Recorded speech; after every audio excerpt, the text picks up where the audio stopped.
સિંચાઈ માટે દિવસે વીજળી ન મળતા શિયાળાની કડકડતી ઠંડીમાં ખેડૂતોને રાતવાસો કરીને ખેતીકામ કરવા મજબૂર થવું પડ્યું છે। રાતની કડકડતી ઠંડીમાં સિંચાઈ માટે ખેડૂતો રાત ઉજાગરા કરી રહ્યા છે। ખેડૂતોની આ વ્યથાને વાચા આપવા એબીપી અસ્મિતાની ટીમ જામનગર તાલુકાના નાઘુના ગામે પહોંચી, જ્યાં કડકડતી ઠંડીમાં તાપણાના સહારે ખેડૂતો ખેતી કરવા માટે મજબૂર બન્યા।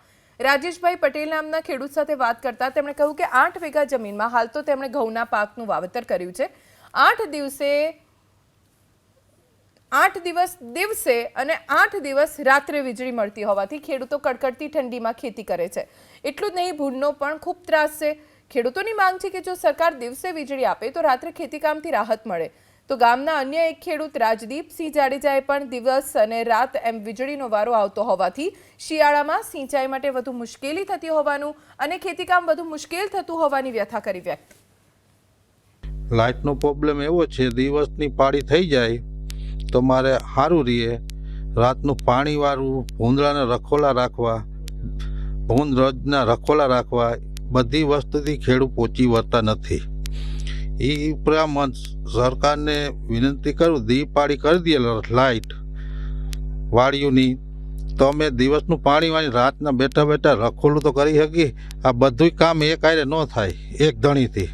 નમ્ર વિનંતી છે કે જેમ બને એમ દિવસનો જ લાઇટ દઈએ, કેમ કે રાતના એમાં એવું છે કે રાતના અમે પાણીવાળું આવી, અમારું ફ્રેન્ડ સર્કલ, અમે બધા મિત્રો અહીંયા બેઠા હોઈએ છીએ, અમે વાટ જોઈએ છીએ લાઇટની 9-10 વાગ્યા સુધી, અને લાઇટ આવે પછી અમે પાણી ચાલુ કરી તો અત્યારે ભૂંડનો અને રોજડાનો બહુ ત્રાસ છે, બરાબર।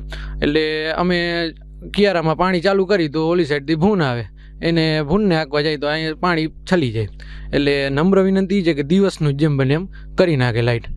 જગતનો તાત એવો ખેડૂતની વેદના જો આપ સરકારશ્રી નહીં સમજો તો કોણ સમજશે। સરકારશ્રીને અમારે એવી ઘણી વખત રજૂઆત કરેલી છે કે અમોને નાઘુના ગામને હાલ જે પાણી વાળવા માટે પાણી માટે લાઇટ રાત્રે આપે છે, 12 વાગે આવે, સવારે 6 વાગ્યા સુધી રહીએ, ક્યારેક 11 વાગે આવે છે, સવાર સુધી રહીએ છીએ। આવી કડકડતી ઠંડીમાં જ્યાં આજે તાપમાન 11 ડિગ્રીથી પણ જો નીચે તાપમાન આવતું હોય, આવી ઠંડીમાં ખેડૂત જગતનો તાત કહેવાય, એ પોતે આવા પાણી વાળવા જતો હોય છે। તો સરકારશ્રીને અમે આ બાબતે અમારી સલાહ સૂચન અને ઘણી વખત અમે લોકોએ આવેદનપત્ર પણ આપેલું છે કે સરકારશ્રી આ બાબતે ધોરણસર કાર્યવાહી કરી અને અમોને દિવસના લાઇટ આપે, એ માટે અમે સરકારશ્રીને અવારનવાર રજૂઆત કરેલ છે, પણ હાલ અમારું હજી આ રજૂઆત કોઈ સાંભળેલી નથી।